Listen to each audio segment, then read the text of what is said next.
नमः सिद्धेभ्यः।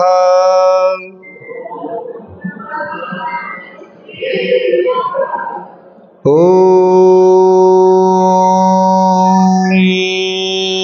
नमः सिद्धेभ्यः।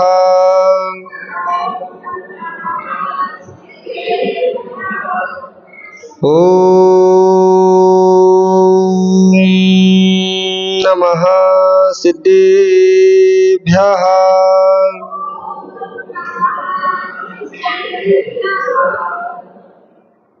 जय मंगल भूदाडं विमलाडं राडदंसडमयाडं तैलोयसेहराडं नमोसया सव्यसे धाडं इंद सदवंदियाडं त्यो अड़द मधुर विसदवा काडं अंतातीद गुडाडं नमो जिडाडं जिद भवाडं नमो अरिहंताडं नमो सिद्धाडं नमो आयरियाडं नमो झायाडं नमो लोए सब्बसाहूडं। जय बोलो अनंतानंद परम सिद्ध भगवान की, देवादिदेव 1008 आदिनाथ भगवान की, चिंतामणि पार्श्वनाथ भगवान की, अंतिम तीर्थेश भगवान वर्धमान स्वामी की, अहिंसामय विश्व धर्म की, आचार्य भगवान कुंद कुंद स्वामी की, परम पूज अध्यात्म योगी चर्या श्रोमणी गुरुवर विशुद्ध सागर जी महामुनि राज की, उत्तम तप धर्म की। भावबंधुओं, अंतिम तीर्थेश भगवान वर्धमान स्वामी के शासन में हम सभी विराजते हैं। तीर्थंकर जिनेन्द्र की पीयूष देशना जिनेन्द्र वाणी मनीषियो जगत कल्याणी है। यह सर्वज्ञ शासन नमोस्तु शासन जयवंत हो वीतराग श्रवण संस्कृति। भगवत अरहत परमेश्वर तीर्थंकर जिनेश्वर देव ने जगती के संपूर्ण प्राणियों को वस्तुत्व का सत्यार्थ बोध प्रदान किया है। ज्ञानियों, व्यक्ति अनादि काल से कुतप को तपता रहा और कुतप के प्रभाव से ही वह संसार में भ्रमण करता रहा। लेकिन आचार्य भगवंत ने कहा कि जब तक जीव संयम के साथ तपस्या नहीं करेगा तब तक वह संबर और निर्जरा को प्राप्त नहीं कर सकता। तपस्या क्यों करता है जीव? माताओं, आप तो ज्यादा तपस्या करते हो। क्यों करते हो तपस्या? तपस्या की परिभाषा यही है। आचार्य भगवान लिखते हैं तपसा निर्जरा चा, अर्थात तपस्या करने से जी संबर और निर्जरा को प्राप्त करता है। अब निर्जरा करनी किसकी है? जो कर्म हम पूर्व से अनादि काल से इस आत्मा में बांध चुके हैं, उन कर्मों को खपाने का मात्र एक ही साधन है। वो क्या है? तपस्या। लेकिन तपस्या करने के लिए भी बहुत विवेक चाहिए। बिना संयम के आप यदि तपस्या कर रहे हो तो आप संबर और निर्जरा को प्राप्त नहीं होगे। इसलिए पूर्व में जो अपन धर्म पढ़ चुके, संयम को तपस्या के पहले रखा। क्यों? क्योंकि जब तक जीव संयमित नहीं होगा वो तपस्या करते रहे लेकिन उसकी तपस्या सार्थक नहीं होगी।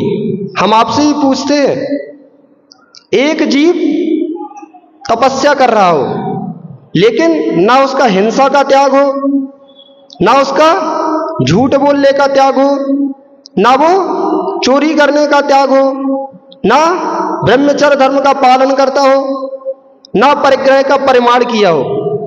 एक व्यक्ति तपस्या कर रहा है मात्र, और एक व्यक्ति 5 पापों का त्याग किए, ना हिंसा करता है, ना झूठ बोलता है, ना चोरी करता है, ना कुशील का सेवन करता है, और परिग्रह का परिमाण किए हुए वो थोड़ी सी भी तपस्या करता है।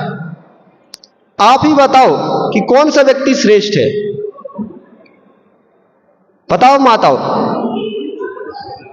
जो संयमित होकर तपस्या कर रहा है वो श्रेष्ठ है, कि जिसका हिंसादि 5 पापों का त्याग नहीं है, तपस्या बहुत कर रहा है, वो श्रेष्ठ है? कौन सा श्रेष्ठ है? अर्थात ये तो देखो, आप भी समझ रहे हो कि जब तक संयमित नहीं होगा व्यक्ति, कितनी भी तपस्या करता रहे, उसकी तपस्या कर्म निर्जरा का साधन नहीं बनेगा। क्योंकि मूल जैन धर्म का जो सिद्धांत है वो क्या है? मूल जैन धर्म का सिद्धांत क्या है? अहिंसा जैन धर्म का मूल सिद्धांत है। अनेकांत, त्यागवाद और अहिंसा, ये जैन धर्म के 3 प्राण हैं। चाहे व्यक्ति इन पे जीता हो या नहीं जीता हो, अनेकांत को मानता हो या नहीं मानता हो, लेकिन उसका जीवन आप विश्वास रखो अनेकांत के बिना जी ही नहीं सकता। आप अनेकांत जानते ना क्या होता है? सौधर्मेंद्र जी, अनेकांत जानते क्या होता है? आप जानते नहीं हो, लेकिन आप अनेकांत धर्म के बल पर ही जी रहे हो। नहीं जानते तब भी उसके बल पर ही जी रहे हो। अनेकांत धर्म क्या कहता है? वस्तु अनेकांत धर्म से युक्त है। प्रत्येक वस्तु अनंत धर्म से युक्त है, वो एक धर्म से युक्त नहीं है। जैन धर्म एकांत को नहीं मानता, किसको मानता? अनेकांत को मानता है। सौधर्मेंद्र जी, आदित्य भैया, ये सौधर्मेंद्र जी आपके कौन है? दादा है। तो क्या ये दादा ही है? समझना ध्यान से, ये सौधर्मेंद्र जी आदित्य भैया के दादा हैं। तो क्या ये दादा ही है? आप दादा ही हो क्या? राहुल भैया आपके कौन है? उनके पिताजी हैं, वो कह रहे हैं। सौधर्मेंद्र जी तो एक है, एक ही है ना। फिर ऐसे कैसे हो गए? एक के पिताजी हो गए और एक के दादा हो गए, तो 2 हो गए ना। अनेकांत धर्म क्या कह रहा है? वस्तु अनेकांत धर्मात्मक है, दृष्टियां देखने की भिन्न भिन्न होती है। आदित्य की दृष्टि से देखेंगे तो सौधर्मेंद्र जी दादा है, राहुल भैया की दृष्टि से देखेंगे तो सौधर्मेंद्र जी पिता है, और अपनी सासू की बेटी की अपेक्षा वो क्या होंगे? पति हो जाएंगे। अपनी मां की अपेक्षा बेटे हो जाएंगे। अपने बहन के बेटे की अपेक्षा मामा हो जाएंगे। अपने भाई की बच्चे की अपेक्षा चाचा हो जाएंगे। तो ये सबके रिश्ते सबके पास है कि नहीं? तो यही तो अनेकांत है। अनेकांत धर्म कह रहा है कि वस्तु अनेकांत धर्मात्मक है। एक दृष्टि से मत देखो वस्तु को, अनेक दृष्टि से देखो। जो एक दृष्टि से देखता वहीं भी संवाद खड़ा हो जाता है। अब राहुल भैया लड़ने लग जाए कि नहीं, ये तो हमारे पिताजी ही है बस, और कोई है ही नहीं, तो घर में लड़ाई होगी कि नहीं? फिर आदित्य कहेगा नहीं, हमारे तो ये दादाजी है। तो लड़ने की जरूरत नहीं है। वस्तु को एक दृष्टि से मत देखो। किससे देखो? जहां अनेकांत की आंख होगी वहां भी संवाद हो ही नहीं सकता, और जहां भी संवाद है वहां ध्यान रखना अनेकांत धर्म नहीं है, इसीलिए विसंवाद दिखाई देता है। आचार्य भगवान अमृतचंद स्वामी ने पुरुषार्थ सिद्धि उपाय ग्रंथ में एक बहुत अच्छा उदाहरण लिखा। वो लिखते हैं कि 7 अंधे थे, 7, और 7 अंधों ने क्या किया? एक हाथी को देखा। 7 अंधे, अब उनके आंख तो देखने की थी नहीं, तो क्या करते? पहला अंधा गया और उसने हाथी को क्या किया? स्पर्श किया, उसकी पीठ को स्पर्श किया, और वो आकर कहता कि हाथी तो कैसा है? एक बोरे के जैसा है, उसको छुओ तो ऐसा उसका स्पर्श होता है। ठीक है। दूसरा व्यक्ति गया, दूसरा अंधा गया, उसने हाथी के किसको छुआ? पैर को छुआ। और वो आकर कहता है कि हाथी खंबे के जैसा होता है। ठीक है, तीसरा व्यक्ति गया, उसने हाथी के किसको छुआ? सूंड को छुआ। और वो आकर कहता है अंधा कि हाथी तो रस्सी के जैसा है। चौथा व्यक्ति गया, मतलब एक एक अंधा जाता गया और एक एक जो हाथी यथार्थ में था उसको वो नहीं बता सकता। क्यों? क्योंकि वो एकांत की आंख से देख रहा था। लेकिन जिसके पास आंख थी वो क्या कहेगा? भैया तू पहला अंधा भी सत्य कह रहा है, दूसरा अंधा भी सत्य कह रहा है, तीसरा अंधा भी सत्य कह रहा है, सातों अंधे सत्य कह रहे हैं। लेकिन एक को यदि आप कहो तो एक व्यक्ति सत्य नहीं है, सबको मिलाकर सत्य है। ऐसे ही जैन दर्शन एकांत दृष्टि को नहीं मानता। व्यवहार भी सत्य है तो निश्चय दृष्टि भी सत्य है। एक का लोप नहीं कर सकते आप कहो कि व्यवहार धर्म ही धर्म है, निश्चय धर्म धर्म नहीं है, तो फिर धर्म कर किस लिए रहे हो? निश्चय धर्म हमें आत्मा की ओर ले जाता है और व्यवहार धर्म हमें वो क्रिया सिखाता है जिसके माध्यम से हम आत्मा की ओर अग्रसर हो सके। और आप व्यवहार धर्म को ही पूरा धर्म मान लिया, निश्चय की ओर दृष्टि ही नहीं, तो व्यवहार धर्म करने का उद्देश्य क्या है? एक व्यक्ति खूब पढ़ाई करे, खूब पढ़ाई करे, खूब पढ़ाई करे और उससे पूछो तू पढ़ क्यों रहा है, तो उसको पता ही नहीं हो कि मैं पढ़ क्यों रहा हूं, तो पढ़ने का क्या मतलब? ऐसे ही आप व्यवहार धर्म करो, पूजा करो, पाठ करो, स्वाध्याय करो, सब करो, और आत्मा के निर्जरा की दृष्टि नहीं, आत्मा की ओर दृष्टिपात नहीं, तो उस धर्म का करने का लाभ क्या? तो जैन धर्म कहता है कि जहां व्यवहार धर्म है वहां निश्चय की गौणता है। जब व्यवहार की मुख्यता होगी तब निश्चय की गौणता होगी, और जहां निश्चय की मुख्यता होगी वहां व्यवहार की गौणता होगी, लेकिन अभाव एक का भी नहीं होगा। ये हाथ भी आपका है तो ये हाथ भी आपका है। जब इस हाथ से काम करोगे तो इसको गौण करके रखोगे, और इससे हम काम करोगे तो इसको गौण करके रखोगे। ऐसा नहीं है कि आप इससे काम करो तो इसको काट के फेंक दो। ऐसा करते हो क्या? ऐसा करते हो क्या आप लोग? तो यही जैन दर्शन सिखा रहा है। आचार्य भगवान उमा स्वामी मुनि महाराज ने तत्वार सूत्र में एक बहुत सुंदर सूत्र लिखा, अर्पिता नर्पित सिद्धे। यह सूत्र कह रहा है कि वस्तु को एक जगह मुख्य करना है तो दूसरी जगह गौण करना है, लेकिन अभाव किसी का नहीं करना है। राहुल भैया आपकी शादी हो गई? राहुल भैया की शादी हो गई तो शादी में आपके सब बाराती आए होंगे, पिताजी भी आपके रहे होंगे, भैया भी रहे होंगे।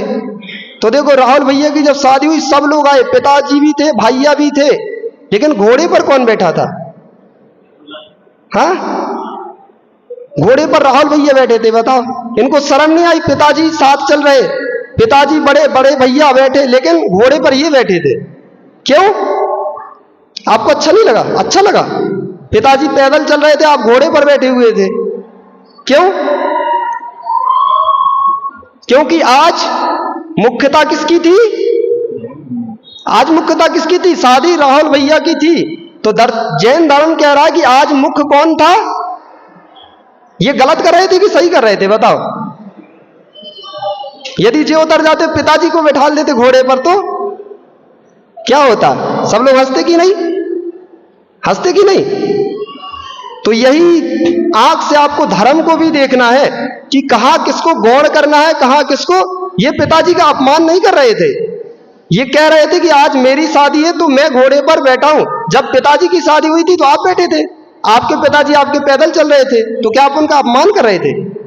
नहीं। क्या था कि आज उनकी मुख्यता है और दूसरे की गौणता। जो मुख्य होता है उसको प्रधान देखा जाता है, जिसकी गौणता होती है उसको अभाव नहीं है। पिताजी भी है।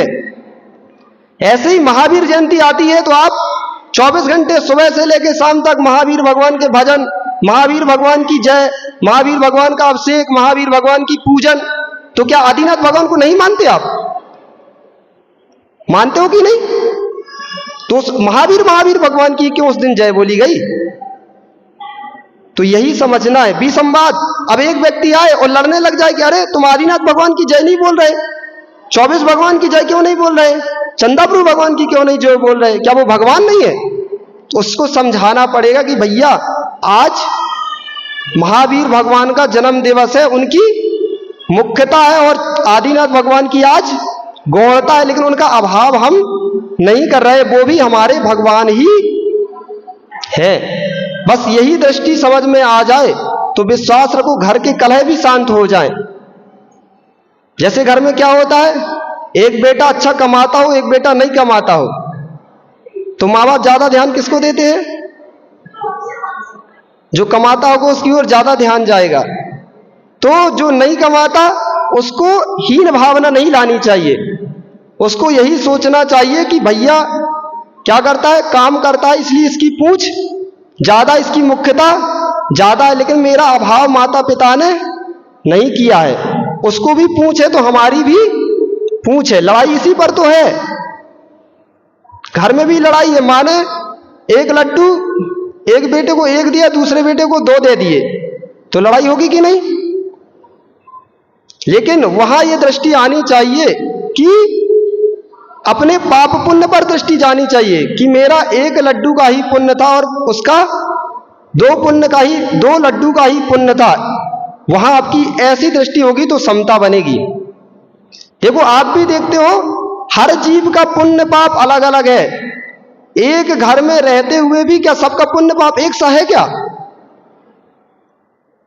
माता पिता जब घर में बंटवारा करते हैं तो 2 भाइयों को समान संपत्ति दे देते हैं, ये तो आपने देखा ही होगा। लेकिन क्या दोनों भाई एक सी संपत्ति के साथ हमेशा रह पाते हैं? जिसका पुण्य होता है वो उस संपत्ति से डबल टिबल संपत्ति बना लेता है, और किसी का पुण्य क्षीण होता है तो वो उस संपत्ति का भी नाश कर देता है। तो ये पुण्य पाप की फल है। और ये पुण्य पाप होता किससे है? तो आचार्य भगवान कहते हैं कि जब ये संसार का सुख भी आपको मिला है ना, तो ये पूर्व की तपस्या से ही मिला है। जब सोचो आप संसार का सुख भी तपस्या से मिलता है, तो तपस्या से ही आपको मोक्ष सुख भी मिलेगा। ये तो न्यून है, ये तो क्षणभंगुर का सुख है, ये भी लेकिन तपस्या से ही मिलता है। चक्रवर्ती पद, नारायण पद, प्रति नारायण पद, ये बड़े बड़े पद जिनके पास कितनी संपत्ति होती है। चक्रवर्ती के पास कितनी संपत्ति होती है? 84 करोड़ घोड़े, 84 लाख हाथी, 18 करोड़ घोड़े, 96,000 रानियां। सोचो ये किससे मिला? ये भी तपस्या के प्रभाव से ही मिला है। जो जीव चक्रवर्ती बनता है वो पूर्व जन्म का मुनि होता है, पता है आप लोगों को? मुनि बने बिना ये पद नहीं मिलते हैं। ना चक्रवर्ती पद मिलेगा, ना नारायण पद मिलेगा, ना प्रति नारायण पद मिलेगा। उसको ये पद मिलते हैं जो पूर्व जन्म में मुनि बनकर कठोर तपस्या करता है। अब आप एक प्रश्न हमसे पूछ सकते हो, भैया जी तपस्या से तो मोक्ष मिलता है, और जब उनने घोर कठिन तपस्या की थी ऋषभ भैया, तो फिर ये संसार के पद क्यों मिले, उनको मोक्ष क्यों नहीं मिला? माताओं बताओ क्यों नहीं उनको मोक्ष मिला? क्योंकि ये प्रभाव है निदान का। पूर्व में तपस्या कर रहे थे मुनिराज, बहुत घनघोर साधना में लीन थे, और क्या हुआ, एक चक्रवर्ती का कटक जा रहा था। जब उनने देखा कि अरे इतना वैभव, इतने घोड़े, इतने हाथी, इतनी सेना, इस जीव का कितना पुण्य होगा। मैंने क्या किया, तपस्या करके सारा जीवन नीरस करके बर्बाद कर दिया। लेकिन वो क्या सोच लेते हैं उस समय कि भगवान मैंने जो भी तपस्या की है इसका फल मुझे कुछ मिले तो अगले जन्म में मुझे भी ऐसा वैभव प्राप्त हो जाए। इस निदान के फल स्वरूप उनको वो तो मोक्ष चले जाते नियम से, इतनी साधना करते हैं वो मुनिराज, लेकिन निदान करने के प्रभाव से उनको अगले जन्म में क्या होता है, फिर ये चक्रवर्ती नारायण प्रति नारायण के पद प्राप्त होते हैं। ये मामूली पद नहीं है। सोचो उनके पुरुषार्थ को, जिनके पास इतना वैभव होने के बाद भी उनने त्याग कर दिया हो, कितनी कठोर निर्णय लिया होगा। सोचो आप, आज के जीव के पास एक पत्नी नहीं है, उससे एक पत्नी भी त्याग नहीं हो पाती, लेकिन चक्रवर्ती को सोचो, 96,000 रानियों का त्याग करके साधना करने चले जाते हैं वो। सोचो क्यों चले गए? क्योंकि उनने इस चीज का निर्णय कर लिया। उनकी दृष्टि क्या हो गई?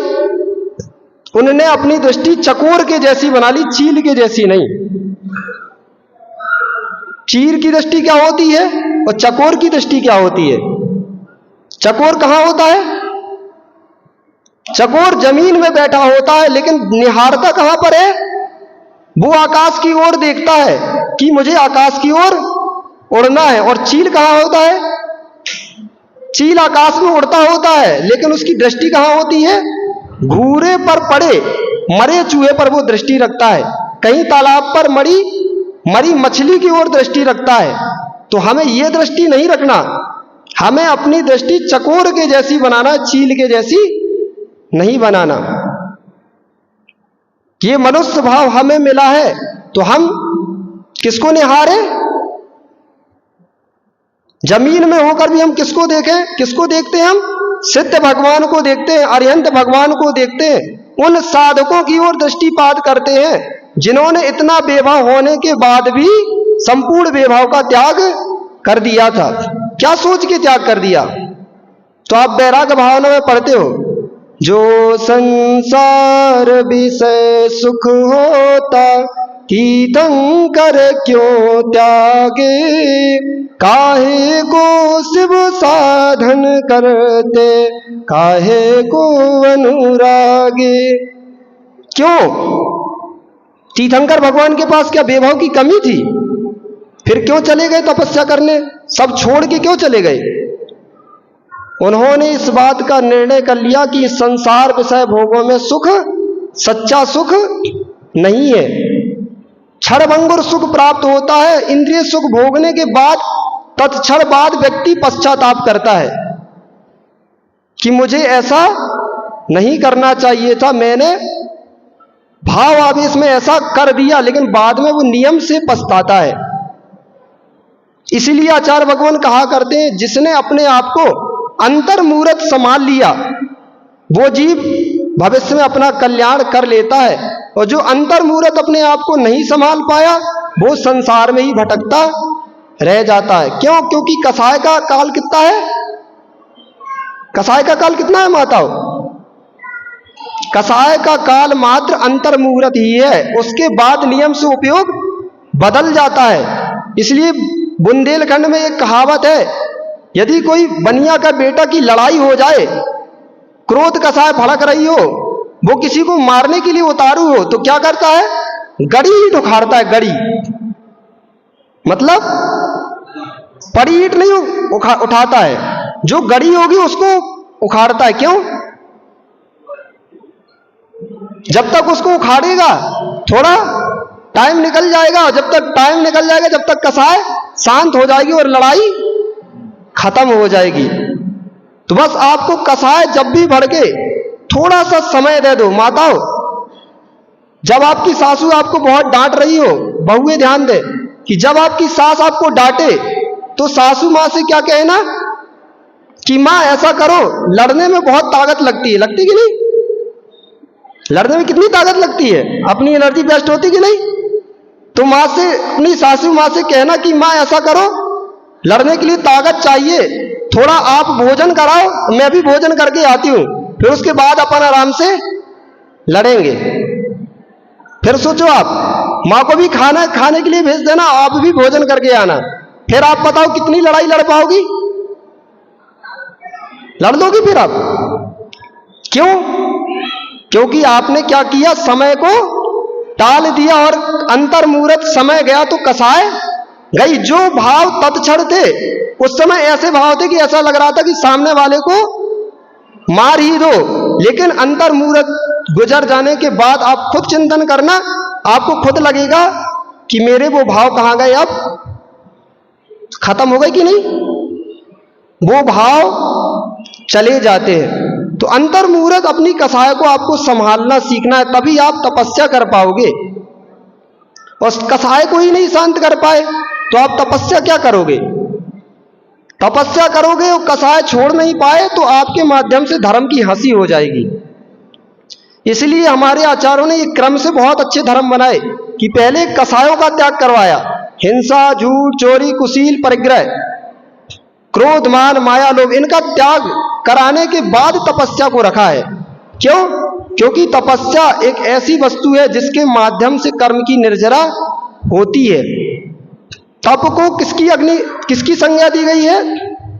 तपस्या के माध्यम से जीव, जैसे अग्नि के माध्यम से क्या होता है, सोना निखर जाता है, उसकी किट्टिमा बाहर चली जाती है, ऐसी तपस्या के माध्यम से आत्मा की किट्टिमा बाहर निकल जाती है और आत्मा निखर जाती है। तो तपस्या कोई बड़ी वस्तु नहीं है, छोटी छोटा जितना आपसे तपस्या बने। ये जैन दर्शन की महानता है कि एक वस्तु को ग्रहण नहीं करता। जैन दर्शन में महाव्रत को स्वीकार किया। यदि महाव्रत ही होते, आप सोचो, यदि जैन दर्शन में महाव्रत की ही व्याख्या होती तो कितना अनर्थ हो जाता, होता कि नहीं? बताओ माता, होता कि नहीं? यदि जैन दर्शन में सिर्फ महाव्रत की व्याख्या कर दी जाती कि महाव्रत ही तुम्हें धारण करना पड़ेगा, तो फिर आपका क्या होता, हमारा क्या होता? तो ये जैन दर्शन की महानता है कि वहां पहले महाव्रत धारण करने का उपदेश दिया जाता है। यदि कोई जीव गुरु के पास जाए और कहे कि गुरु जी हमें अपनी आत्मा के कल्याण के लिए उपदेश प्रदान करो, तो पहले गुरु उसको क्या करते हैं, अणुव्रत का उपदेश नहीं देते। क्यों?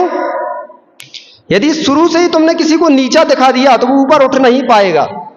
पहले उसको ऊपर की व्याख्या करो, पहले उसको गुरु महाव्रत की व्याख्या करेंगे कि भैया महाव्रत धारण करो, वही साक्षात मोक्ष का उपाय है।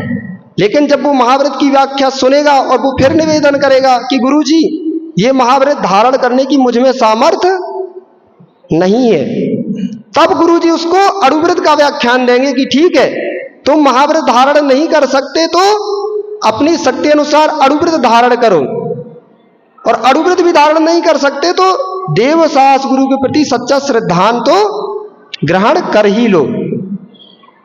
तो ये भी हिंसा से बचने का एक बहुत बड़ा उपाय है कि एक धर्म की व्याख्या नहीं की, दूसरा धर्म भी ऑप्शन में रखा कि जीव और जैन दर्शन इतना महान है कि वो किसी को भेजता ही नहीं बाहर, जो आना चाहे सबके लिए दरवाजा खुला हुआ है। आचार्य भगवान कहा करते हैं जैन धर्म एक मॉल के जैसा है। क्यों? एक मॉल होता ना, मॉल में आप जाओ, अंदर घुस जाओ, बस आप विश्वास मानो आपको हर वस्तु मिलेगी, आप वापस खाली नहीं आ सकते। कुछ भी आपको लेना है आपको सब मिलेगा, मिलता कि नहीं? तो बस जैन दर्शन भी एक मॉल के जैसा है। कोई व्यक्ति आया, बस ठीक है, वो महाव्रत धारण नहीं कर सकता, उससे कहा जाएगा तू अणुव्रत धारण कर ले। अणुव्रत धारण नहीं कर सकता, ठीक है भैया सम्यक दृष्टि बन जा। वो कहता सम्यक दृष्टि भी नहीं बन सकता, तो ठीक है भव्य मिथ्या दृष्टि ही बन जा। अर्थात वो कहे मैं तो अन्य देवी देवताओं को भी मानता हूं, ठीक है अन्य देवी देवताओं को भी मानता रहे, लेकिन जिनेंद्र प्रभु के प्रति भी श्रद्धा रखो। धीरे धीरे वो भी खत्म होके आगे बढ़ेगा, लेकिन उसको वापस नहीं भेजना है। ये जैन दर्शन की उदारता है कि कोई व्यक्ति जैसे पहले दिन आदित्य आए और दादाजी उसको सुबह 7 बजे लेकर आ गए पूजा कराने, और क्या किया, पहले दिन जीवन में पहली बार आया था बेचारा, और उसको 12 बजे तक पूजा कराई कि नहीं अब घर नहीं जाना है, 1 पूजा करो, 2 पूजा करो, 3 पूजा करो, 4 पूजा करो, पूजा ही कराते चले गए। बताओ दादाजी वो कल फिर आएगा? वो कहेगा आज फंस गए तो फंस गए, कल से नहीं आना, 12 बज गए, आज तो पूरी मौत लग गई। तो देखो कैसे किस जीव को धर्म से जोड़ना है। आज बच्चा पहले दिन आया, उसका उत्साह बढ़ाना था, आप तो रोज अभिषेक करते हो, आज वो आया है ना, तो पहले दिन उसका अपने हाथ से टीका करते और कहते बेटा तू पहले भगवान का अभिषेक कर। क्यों?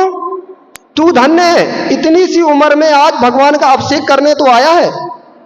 बच्चे अभिषेक करने आए ना, तो बड़ों का ये कर्तव्य है, वो तो रोज अभिषेक करते ही, उन्हें ज्ञान है, विवेक है, लेकिन बच्चे आए हैं ना, उसका उत्साह बढ़ाओ। अपने हाथ से उनको टीका करके पहला कलश उनके हाथ में दो कि लो बेटा तुम धन्य हो जो आज बच्चे घर से आना नहीं चाहते मंदिर, कोई मोबाइल में लगा, कोई टीवी देखने में लगा, मंदिर आ गए तो 1 मिनट आएंगे और वापस। तो कोई बच्चा धोती दुपट्टा पहन के मंदिर आया है तो उसका उत्साह बढ़ाना चाहिए कि नहीं? ये धर्म से जोड़ने की कला है, ये व्यक्ति सीख नहीं पा रहा है, तभी तो धर्म आगे नहीं बढ़ेगा। धर्म कैसे आगे बढ़ेगा? दादाजी लोग इतने सारे लोग बैठे हैं और युवा है ही नहीं, ये चले जाएंगे 2-4 साल 10 साल में, फिर उसके बाद यहां कौन बैठा मिलेगा? इसकी चिंता आपको है माताओं? यदि इसकी चिंता है ना तो आपको अपने साथ अपने बच्चों को मंदिर लाना चाहिए, स्वाध्याय में बैठाना चाहिए, उनको जिनवाणी का उपदेश सिखाना चाहिए, उनको अभिषेक पूजन कराने का क्या करना चाहिए? उपक्रम कराना चाहिए। नहीं तो ऐसा हो जाएगा कि आप गए व्यापार में तो आप ये सब करते हो, इतने सारे दादाजी बैठे सोचते होंगे कि अब हम कुछ दिन में चले जाएंगे, तो उनने पहले से ही अपने सारे दुकान की देख रेख अपने बच्चों को सब सिखा दिया होगा कि बेटा हमारे जाने के बाद दुकान तुम्हें ही संभालना है। सिखाते कि नहीं? तो व्यापार की चिंता है, घर की चिंता है, जिन शासन की चिंता आपको नहीं है, इसकी भी तो चिंता करो। जैसे अपने व्यापार की आपको चिंता है कि हमारे जाने के बाद हमारी दुकान कौन चलाएगा, तो बेटे को अपने साथ लेकर जाते हैं और सिखाते हैं कि बेटा ऐसे हमारे जाने के बाद दुकान चलाना। तो ऐसे अपने साथ उसको मंदिर भी तो लाओ, उसको सिखाओ कि बेटा हमारे जाने के बाद तुम्हें ही धर्म चलाना है, तुम्हें ये पूजन अभिषेक करना है। यदि बूढ़े बूढ़े लोग ही 10-15 अभिषेक करने डेली आते रहे और वो तो चले जाएंगे, फिर कौन अभिषेक करेगा? सोचा आपने कभी? इसलिए ये आपका कर्तव्य है। आचार्य भगवान कहा करते हैं कि बूढ़े लोगों को ये संकल्प ले लेना चाहिए, अपने बच्चों से ये कह देना चाहिए कि देख बेटा तू मेरी संपत्ति लेना तो पूरा बैठा हुआ है, मैं जाऊंगा तो मेरी संपत्ति किसकी? पूरी संपत्ति बेटे को मिलेगी कि नहीं? तो मेरी संपत्ति तो ले लेगा तू, लेकिन मैं संपत्ति अपनी पूरी तभी तुझे दूंगा, जो मैं करता हूं वही तुझे करना पड़ेगा। मेरी दुकान लेगा तो मेरा धर्म भी तो लेना पड़ेगा तुझे। जैसे मैं पूजा करने जाता हूं, अभिषेक करने जाता हूं, यदि तू भी पूजा अभिषेक करने जाएगा तो मेरी संपत्ति तुझे मिलेगी, नहीं तो मैं संपत्ति धर्म के लिए ही कैसे भी करके आपको अपने बच्चों को धर्म में लगाना है। यदि नहीं लगा पाए तो आप गए और आपके बाद धर्म भी, क्योंकि आचार्य भगवान समंत भद्र स्वामी ने कहा है कि ना धर्मो धार्मिकेर बिना। क्या मतलब हुआ? धार्मिक व्यक्ति के बिना धर्म नहीं होता है। यदि आज मुनिराज नहीं होते, इतने सारे श्रावक नहीं होते, तो जैन धर्म की पहचान किससे होती? बताओ आप, होती क्या? तो धार्मिक व्यक्ति जब तक रहेंगे, जब तक ही ये जिन शासन जयवंत रहेगा। इसलिए आचार्य भगवान कहा करते हैं कि कोई मां एक बच्चे को जन्म दे तो गांव के घर के वृद्धों का ये कर्तव्य है कि जाके उस मां का सम्मान करना चाहिए कि मां धन्य हो तुम, कि जिन शासन को आगे बढ़ाने के लिए तुमने एक संतान को जन्म दिया है, उसका भी उत्साह बढ़ाओ। क्यों उसका उत्साह आपने नहीं बढ़ाया? आज आप देखो जैन धर्म की संख्या घट रही है। क्यों? क्योंकि लोगों ने ऐसा सोच लिया कि हम एक ही संतान को जन्म देंगे। यदि आपने एक ही संतान को जन्म दिया और वो भी अकस्मात कुछ उसको हो गया, तो जैन धर्म बचेगा कैसे?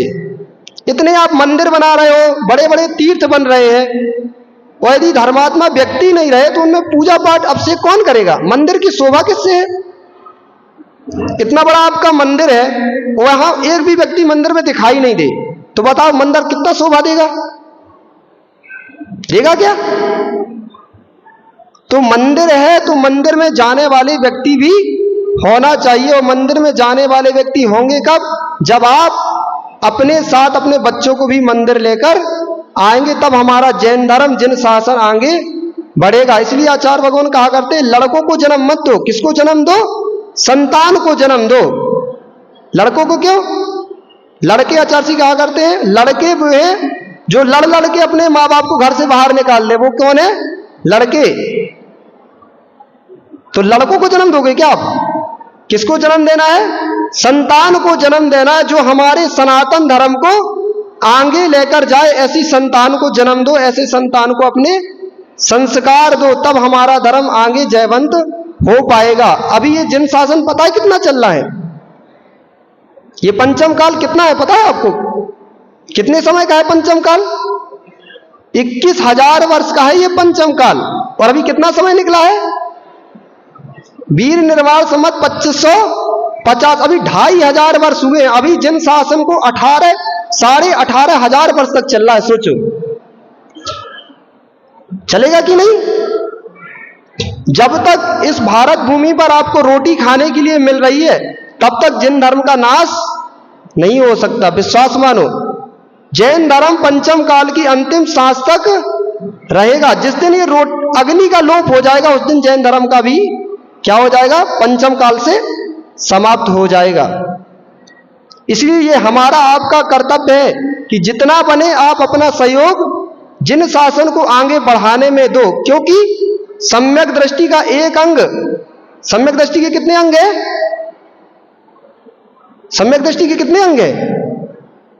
सम्यक दृष्टि के 8 अंग है। निसंकेत, निकांचित, निर्विचिकित्सा, अमूर्ता, उपगुहन, स्थितिकरण, वात्सल्य और अंतिम प्रभावना।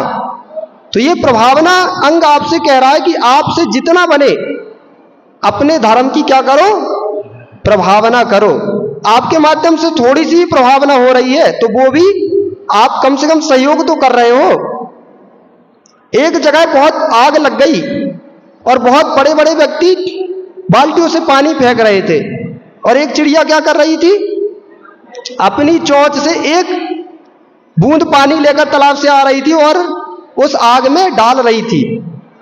तो एक व्यक्ति ने उससे कहा कि अरे तू पागल है क्या? उसने कहा क्यों? तेरी एक बूंद से क्या ये आग बुझ जाएगी क्या? तो पता उस चिड़िया ने क्या जवाब दिया कि ठीक है, मेरी एक बूंद से ये आग तो नहीं बुझेगी, लेकिन जब इस आग को बुझाने वालों का इतिहास लिखा जाएगा तो क्या लिखा जाएगा? मेरा नाम आग लगाने वालों में नहीं, आग बुझाने वालों में लिखा जाएगा। बस यही उस चिड़िया के जैसी दृष्टि हमें रखना है कि हमसे बड़ी प्रभावना करते ना बने तो कम से कम आप प्रभावना ना करके हम थोड़ी सी प्रभावना में तो अपना सहयोग करें। तो ऐसे ही तप का दिन हमसे कह रहा है कि हम बड़ी तपस्या ना कर पाए तो कम से कम जितना आपका सामर्थ्य है, वैसे ही जैन दर्शन ने पहले कह दिया, आप पढ़ते हो, शक्ति तस तप। आपको जबरदस्ती तप नहीं कराया, जबरदस्ती नहीं कहा कि वो पास करना ही पड़ेगा, नीरस करना ही पड़ेगा। कहा क्या धर्म ने आपको? जैन धर्म में खुद कह दिया गया कि जितनी तुम्हारी सामर्थ्य उतनी तपस्या शांत परिणामों से करो। लेकिन तपस्या कहलाती वही है कर्म क्षयार्थम तप्यते इति तपा। परिभाषा क्या है तप की? कर्म क्षयार्थम तप्यते इति तपा। कर्म क्षय के निमित्त से जो तपस्या की जाती है उसी का नाम वास्तविक तप है। आप अन्य प्रयोजन से तपस्या कर रहे हो। वैसे तो अनशन में लोग बैठ जाते हैं, गलियों में बैठ गए, अपनी मांग के लिए गलियों में बैठे, भैया अनशन में बैठे हम, तो क्या वो तपस्या कर रहे हैं? उसको जैन दर्शन में तपस्या नहीं कहा, लेकिन अनशन भी एक तप है। आचार्य भगवान उमा स्वामी मुनि महाराज ने 90वें अध्याय में संबर निर्जरा की उसमें तत्व में तप को रखा। 12 प्रकार के तप होते हैं। पहले बहिरंग तप, उसके बाद अंतरंग तप, ऐसे 6 प्रकार के बहिरंग तप, 6 प्रकार के अंतरंग तप। तो बहिरंग तप कौन कौन से हैं? अनशन, अमोदर, वृत्ति पर संख्या, रस परित्याग, विविक्त, शय्यासन, काय क्लेशम, बाह्यम तपा। एक सूत्र लिखा आचार्य भगवान उमा स्वामी मुनि महाराज ने 90वें अध्याय में कि अनशन, अमोदर, वृत्ति पर संख्यान, रस परित्याग, विविक्त, शय्यासन, काय क्लेशा, बाह्यम तपा। ये 6 प्रकार के बाह्य तप है। बाह्य तप क्यों कहा गया? क्योंकि बाह्य तप आपको इन आंखों से दिखाई देते हैं कि ये व्यक्ति तपस्या कर रहा है, वो भी बहुत जरूरी है। आचार्य भगवान कहा करते, ये मत सोचना कि पूरा धर्म भावों का ही है। यदि भावों का ही पूरा धर्म बना दिया ना तो व्यवहार से धर्म का लोप हो जाएगा। जैसे कोई व्यक्ति मन से डमोकार मंत्र माला फेर रहा हो, लेकिन मन से कौन जानता है कि डमोकार मंत्र फेर रहा है? तो आपको कोशिश करना चाहिए कि उंगली भी चलाते रहो। क्यों? सामने वाला व्यक्ति देखे कि भैया जैसे आप बहुत बीमार हो गए, बूढ़ी माँ है और लेटी हुई है, वो भले मन में डमोकार मंत्र का ध्यान कर रही हो, और लेकिन ऐसे ही चली गई ना तो घर वाले कहेंगे अरे वो तो ऐसे ही चली गई बिना भगवान का नाम लिए। तो उंगली भी चलते रहे, जिससे घर वाले देख लें कि माँ क्या कर रही है, डमोकार मंत्र का जाप कर रही है। तो ये दिखाना भी जरूरी है, लेकिन हम मायाचारी के लिए नहीं, किस लिए कि व्यक्ति हमारा बाद में अपवाद ना कर पाए। इसलिए ये 12 प्रकार के तप बताए। पहला तप अनशन तप। अनशन तप क्या है? चारों प्रकार के आहार का त्याग करना, ये अनशन तप है। चारों प्रकार के आहार कौन कौन से? आहार कितने प्रकार का होता है? आहार 4 प्रकार का होता है। खाद्य, स्वाद, लेह और पेय, ये 4 प्रकार का आहार होता है। जब व्यक्ति चारों प्रकार के आहार का त्याग करके तपस्या करता, वो पहला अनशन तप है। यदि आपने भोजन कर लिया फिर आप नहीं कह सकते कि हमारा उपवास है। उपवास तभी कहलाएगा जब आपने चारों प्रकार के आहार का त्याग कर दिया है। पानी भी ले लिया ना तो आप उपवास नहीं कहलाएगा, वो क्या कहलाएगा? अनुपवास कहलाएगा। उपवास में आपने एक प्रकार का आहार लिया है। शुद्ध उपवास वही है जिसमें चारों प्रकार के आहार का त्याग किया हो। तो ऐसा अनशन तप होता है। वो किस लिए किया जाता है? सिर्फ भूख, शरीर सुखाने के लिए नहीं कर रहे। शरीर ही सूखता रहा तो विश्वास रखो आप कर्म की निर्जरा नहीं कर पाओगे। जो अनशन तप हम कर रहे हैं वो कसायों को भी सूखना चाहिए। उपवास कर लिया और कसाय वैसी भड़क रही है तो आपका कर्म की निर्जरा नहीं होगी। तो अनशन करो। इस चीज का भी ऐसा भी मत करना माताओं, आप लोग ज्यादा करते हो। उपवास है तो आज कोई काम नहीं है, खाना बनाना नहीं है, तो क्या करो, चलो घर के बहुत सारे कपड़े डले हैं तो आज कपड़े ही धो डालो, या घर गंदा डला है तो आज घर की सफाई करने में लग गए। तो ये करना चाहिए क्या? यदि आपने अनशन किया है तो जो टाइम आपका भोजन बनाने में जाता था वो समय आपका धर्म ध्यान में लगना चाहिए, तब उपवास का शुद्ध फल आपको प्राप्त होगा। तो ऐसा अनशन तप करते समय आपको ध्यान रखना चाहिए। दूसरा तप उनोदर। उनोदर अपनी भूख से हमेशा क्या करना? कम भोजन करना। आपको 4 रोटी की भूख है तो कितने रोटी खाओ? 3 रोटी आपने खाई तो आपका उनोदर तप हो गया। उत्कृष्ट उनोदर पता है कितना होता है? उत्कृष्ट उनोदर में मात्र 1 चावल लिया जाता है। अभी हमारे इधर एक महाराज जी है, सुभग सागर महाराज जी, उनने किया था उत्कृष्ट उनोदर। आहार करने के लिए गए और पूरा शुद्धि की सब किया और आहार के लिए खड़े हुए तो मात्र कितना आहार लिया? एक दाना चावल का, बस। ये उत्कृष्ट उनोदर होता है। क्यों ऐसा कहा? अनशन से भी कठिन उनोदर तप होता है। पता क्यों? क्योंकि आपने यदि संकल्प मन में कर लिया कि आज मेरा उपवास है तो भूख नहीं सताती, लेकिन आप आहार लेने जा रहे हो, पूरी थाली देख रहे हो, फिर आपने भोजन में कंट्रोल किया, वो कठिन साधना है। इसलिए अनशन से बड़ा तप किसको कहा गया? उनोदर को कहा गया है। ऐसे होता ना, एक बूंद गर्म तवा में 1 बूंद डाल दी जाए पानी की तो छनकती है फिर वो। और तो ऐसा ही पानी पेट खाली है तो ठीक है, थोड़ा सा भोजन गया तो फिर भूख और सताती है। इसलिए अनशन से बड़ा तप है उनोदर। तीसरा तप है वृत्ति परिसंख्यान। वृत्ति परिसंख्यान तप क्या है? मुनिराज जब भोजन करने, आहार करने के लिए जाते हैं तो विधि लेकर जाते हैं। क्यों लेकर जाते हैं? ये अपनी भाग्य की परीक्षा के लिए मंदिर से विधि लेकर जाते हैं, और राग द्वेष की निवृत्ति के लिए विधि लेकर जाते हैं कि किसी को राग द्वेष नहीं होना चाहिए कि इनके चौके में नहीं गए, उसके चौके में नहीं गए, तो हमारी तो विधि है, जिसके यहां मिलेगी उसके यहां हम आहार करेंगे। तो ऐसा वृत्ति पर संख्यान। रस पर ही त्याग, कि आपके ज्यादा सामर्थ्य नहीं है, 6 रस का त्याग नहीं कर सकते, 1 रस का त्याग रोज करो। रसी होती ना, सोमवार को हरि की, मंगलवार को दही की, जो भी आप रसी करो, 1 रस का त्याग करोगे, धीरे धीरे आपकी इंद्रियां बस में होंगी। रस परिताप, विविक्त सय्यासन और काय क्लेश, ऐसा 6 प्रकार का बहिरंग तप है। बहिरंग तप तपा क्यों जाता है? अंतरंग तप की साधना के लिए बहिरंग तप तपा जाता है। जैसे माँ आप दूध गर्म करती हो, तो दूध गर्म करने के लिए पहले क्या करना पड़ेगा? पहले पात्र को गर्म करना पड़ेगा, उसके बाद दूध गर्म होगा। क्या सीधे दूध गर्म होगा?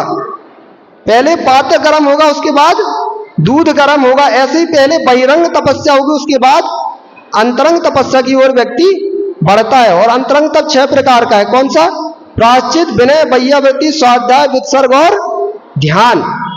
तो जो तप आपसे बने, अपनी सामर्थ्य अनुसार आपको वो तपस्या करनी चाहिए, तभी आपकी कर्म की निर्जरा हो पाएगी और जीव सिद्धि को प्राप्त कर पाएगा। तो आज उत्तम तप के दिन आपको यही अपनी मन स्थिति बनाना है कि आज से हम अपने जीवन में जितनी हमारी सामर्थ्य होगी उतनी तपस्या हम करेंगे। बड़ी तपस्या ना कर पाओ, थोड़ा सा त्याग करो, थोड़ी सी साधना करो, उससे भी आपका धीरे धीरे निर्माण की ओर आप बढ़ते जाओगे और आपका कल्याण होगा। इसी मंगल भावना के साथ भगवान महावीर स्वामी की परम पूज्य अध्यात्म की चर्या श्रोमणी गुरु और विशुद्ध सागर जी महामुनि राज की उत्तम तप धर्म की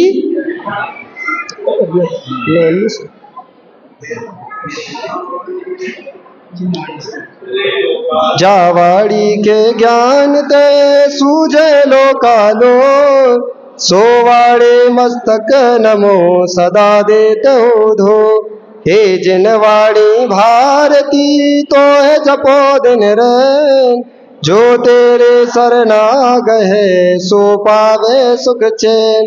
देव भजो अरिहंत को गुरु सेवा निर्ग्रंथ, दया धर्म पालो सदा यही मोक्ष का पंथ।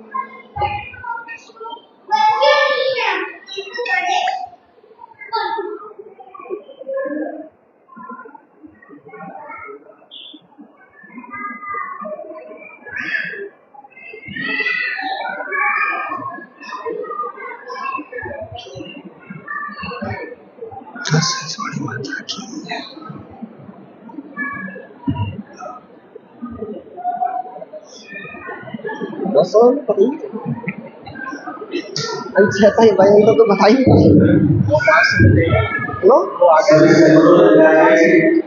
आज का शास्त्रीय सभी भारतीयों का उत्साह